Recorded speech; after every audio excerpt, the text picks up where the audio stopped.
Hello everyone and welcome back to Let's Play Donkey Kong Country 2 Diddy's Conquest. In the last part, we hit Creme Key after we finished our business over in Crocodile Cauldron. And now we're gonna go finish this world off. But first, before I start anything else, I forgot to mention, there's a warp barrel I forgot to talk about last part. In Squawk's Shaft, after the first crook, you want to do a mid-air helicopter spin, I think underneath one of the platforms or so, and the warp barrel's around there. And even though we've done more levels since then, that's because I don't think any other level in this world has any warp barrels. I think they don't have them in this one. I think they're in general just lower in amount from this point on the game onwards. I know I said a couple parts ago that they're basically in every level, but what I more meant is that they're in a good amount of the levels. Either way, this is, I think, Slime Slide or something along those? Slime Climb? Either way, this is a partial return to Gangplank Galleon's rigging gimmick, but now they've added this guy there. I think that guy's name is Snapjaw? He's just one of the lockjaws from the normal swimming levels, only he's constantly following onto you. Essentially, if you fall into the water, get out of it quickly, otherwise you're gonna have a bite taken out of you. Thankfully, if you're fast on your feet, you can technically avoid him. In fact, we need to go underneath him right now to get the first bonus just by diving underwater for a little bit here. That feels nerve-wracking, but it's honestly fairly safe just because of how far away anything is. Or rather, how far away the barrel you need to get to is how long the invincibility barrels last in this game. Because they last a pretty decently long time.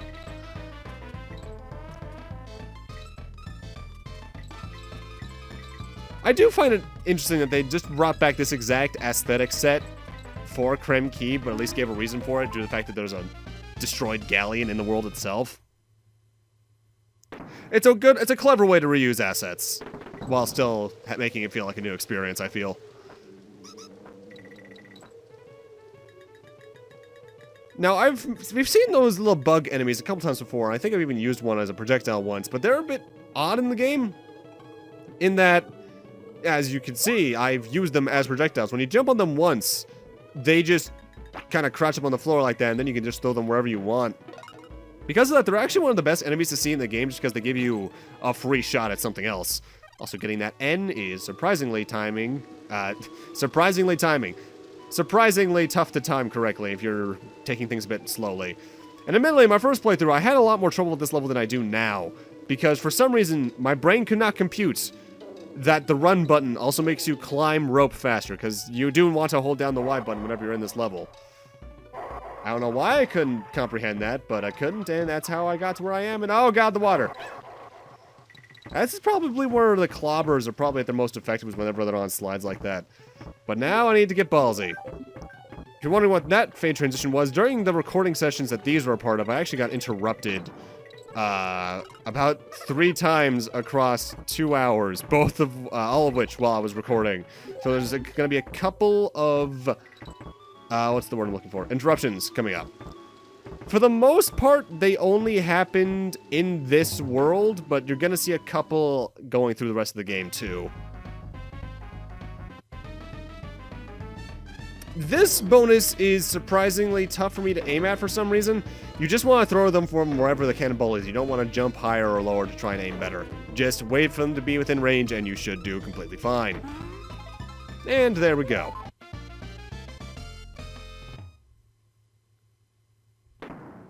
With that, I believe we're relatively close to the end of the stage. There's not much left. I think at this point all you have to do is swim underneath the goal to get the DK coin. Yeah, and that's also how you get the target minigame too. You could theoretically do that without the invincibility barrel. I wouldn't recommend it, but you can. With that though, it's time for a new gimmick, or new stage aesthetic once we get through Swanky here.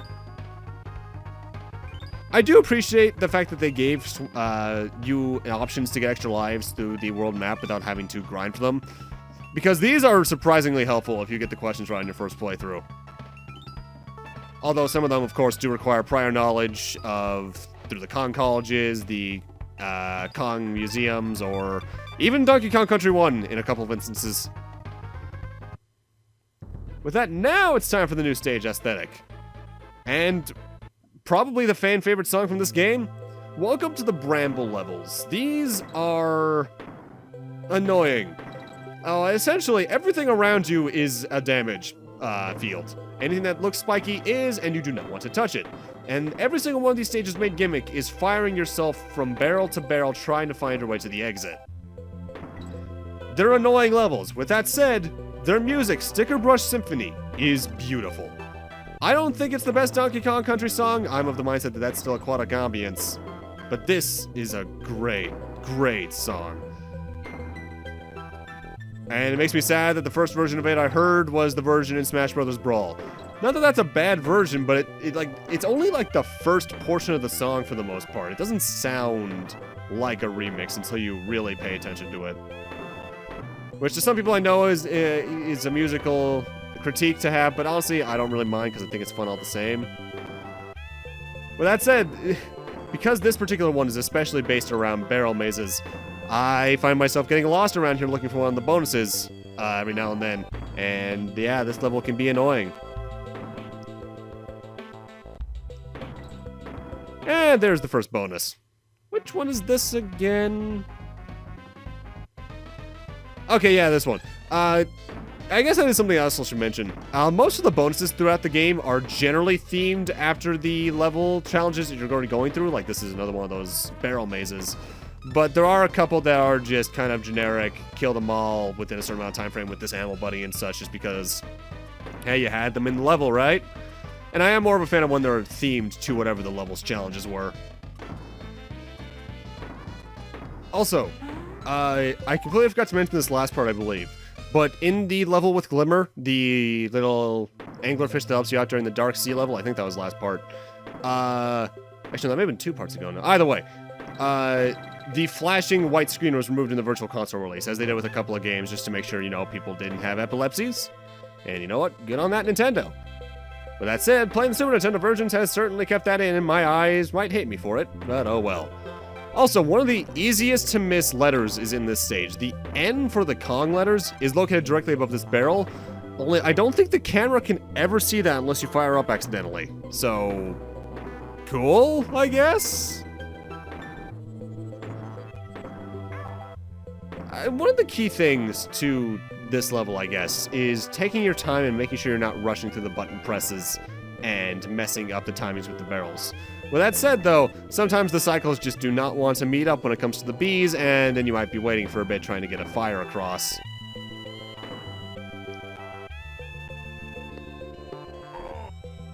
And remember how I talked about being interrupted while I was recording this one? Another one of those, I believe, is coming up at the end of this platform. You can even see me taking things a bit more slowly than I usually do because I could hear someone talking to me. And there it is now. There we are. Yeah, this recording day was just a weird one for footage stuff, because this was technically it was the same day as the thunderstorm, but it was after I had gone to sleep and woken up. A lot of interruptions that day. I think the best thing I could say for new players coming into this level is if you're trying to find all the bonuses and you're not using this as a guide, just... I could actually recommend drawing out a map for what the barrels do. I know some people have made maps for this. In fact, I think I saw one after I recorded this level that had a pretty good indication of what barrels tilted where, so you could figure out what the right direction was to go in by reverse engineering it. Also, hi, Squawks. Squawks in this level is entirely optional. He's only for the DK coin and another of the bonuses, I believe. So if you're just going through the level speedrun style, you don't have to worry about this at all. That said, though, I'm going for everything, so I need to worry about him. I want to say that might be some of the first red zingers we've seen. Red zingers, like with DKC1, are completely invincible. You cannot damage them at all with anything. So, yeah, keep that in mind.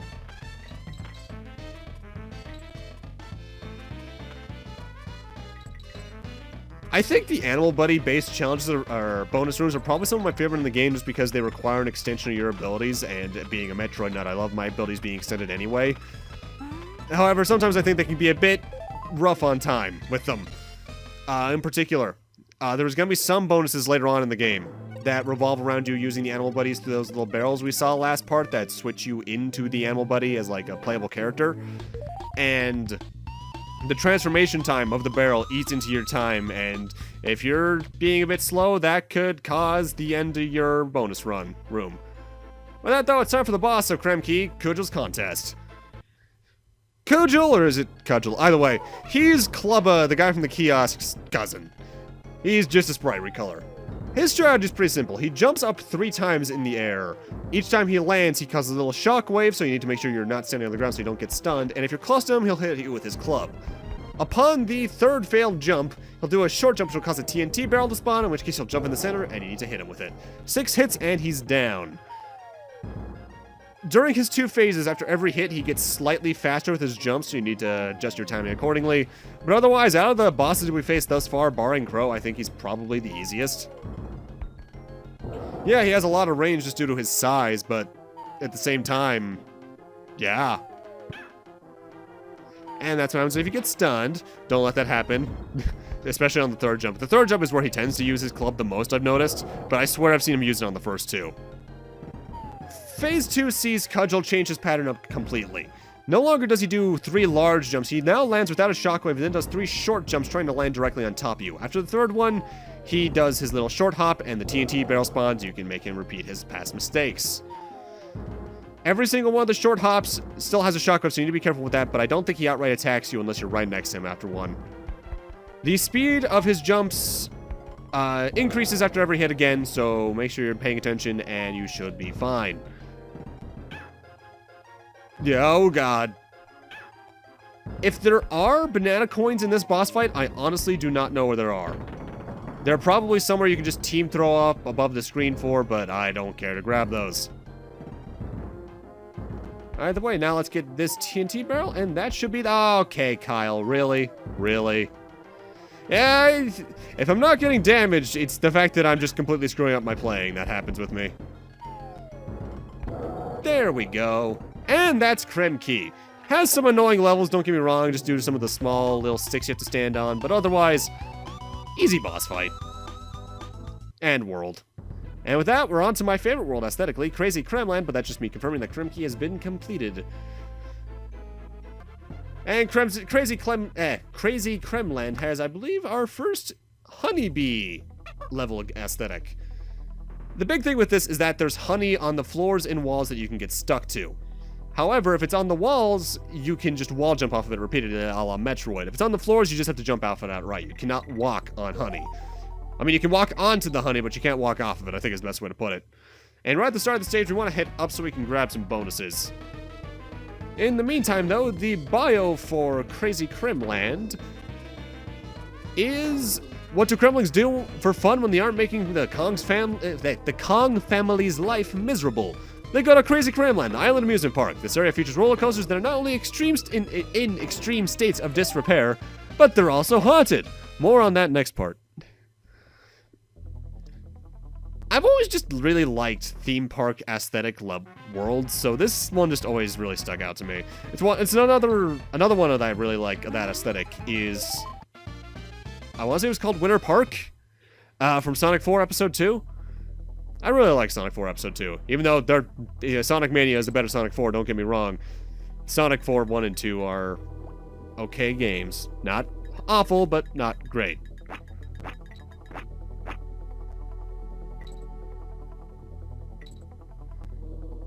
Now, given that they are honeybee stages, you're going to be seeing a lot of zingers in these stages, so my best advice for getting around is just to try not to actively attack enemies. Instead, just go around them. Even if it's the little spiny hedgehog guys, porcupines, just go around them. Also, the honeybee level theme is really great. It takes a while to start up, but the background beat's just great. It reminds me a lot of Fear Factory from 1. I really like it when a game has ominous music, but it has a really good backbeat, if that makes sense. I don't like it when ominous music is just too atmospheric. And hey, what a surprise! The bug level has a bug in it. Squitter is going to be very useful, though, in this stage, just for getting some of the bonuses. And I believe the DK coin, which I believe is almost right next to us. I think it's up here, or is this the last bonus? No, it's the O. Oh, I see. Haha, I did the thing with the wordplay.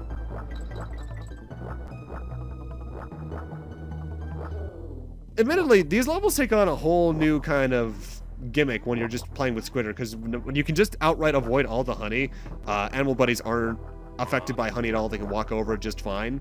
And instead, it just becomes pure platforming. You know what? I appreciate that. Also, I don't think I mentioned it yet, but whenever you're on an animal buddy that you're not transformed into through a barrel, you can jump off of them by pressing the X button. I rarely ever use it outside of maybe some on-guard stuff, but yeah, it's there. Bottom line, you're required to use it on at least 2 occasions, so yeah, it's good for you to know that. However, we want to take down this zinger because down here is a little secret for us. This is where the DK coin is, isn't it? Yeah, there it is. Good, I was trying to remember where it was after that turned out to be an O. Similarly to the levels, though, each of the animal buddies also has a little bio in the manual. So let's just go over everyone since we've seen every single animal buddy by this point. Starting off, there's Ramby. This powerful rhinoceros loves to charge. Press and hold the Y button to make him run. He will use his horn to butt everything out of his path. On guards is that he adds invaluable assistance in aquatic settings. While riding on guard, you don't need to press the B button to swim. Even if you press the Y button, on guard will dash forward and use his sharp bill to knock out enemies. Squawks is that his role in Diddy's new adventure is much more important than his first time around. Rather than just carrying a flashlight, he can now lift both Dixie and Diddy for high-flying adventures. He can also spit eggs at the enemies if you press the Y button. Radley's is rebelling against the Kremlin to invest the land. Radley offers his high-jumping ability to help the K.O.N.G. He can jump much higher than the K.O.N.G, courtesy of his spring tail. Squidder's is that he's the web-slinging the web-slinging spider. Hash-slinging slasher. I swear English is my first language. Squidder is one of the coolest new animal friends. When you press the Y button, he spins webs that knock out enemies. He can also shoot web platforms that the pair can use to cross gaps by pressing the L, R, and A buttons. Then, surprisingly, Glimmer and Clapper both have one. We've only saw Glimmer in one level. I think we're not going to see Clapper for a long while again. Glimmer lives in one of the sunken Kremlin galleons near Creme Key. He'll offer his light to show the K.O.N.G the way to one of the dark and underwater levels. Keyword 1. And then Clapper. Most seals can't change boiling hot water to room temperature or turn water to ice, but Clapper can. Jump on him and he'll perform his valuable service for you. Well, good to know. Thank you. And now we're into Target Terror. This is where the theme park aesthetic actually sets in, even though it's only actually in this particular type of level. This type of level, I think, is only seen in this world and its roller coaster sections, with a really creepy skull rat-looking carts. During this level, the gimmick that you're looking for is that there's going to be X and checkmark barrels. You need to get a checkmark barrel to turn a red light green in order to open a door so you don't get damaged or killed on the way to your next little destination. X barrels cancel out green lights, turning them red. I think there's only one of those, and it's just a little haha gotcha moment later on, but it's good to know about them all the same. Like that. Don't touch that X barrel. Red's bad, don't you know? Music's great in this stage, by the way. There is some amount of momentum to the cart, but the best way I can describe this level overall is that it's a reskinned, repurposed minecart stage from the first Donkey Kong Country. The physics are basically identical, except there's more ways to speed up, I think, in one of the later versions of this level aesthetic. But otherwise, you don't have to worry too much about having to get used to the controls. It's fairly well controlling, and that's grammar too, isn't it? I can just speak the good today.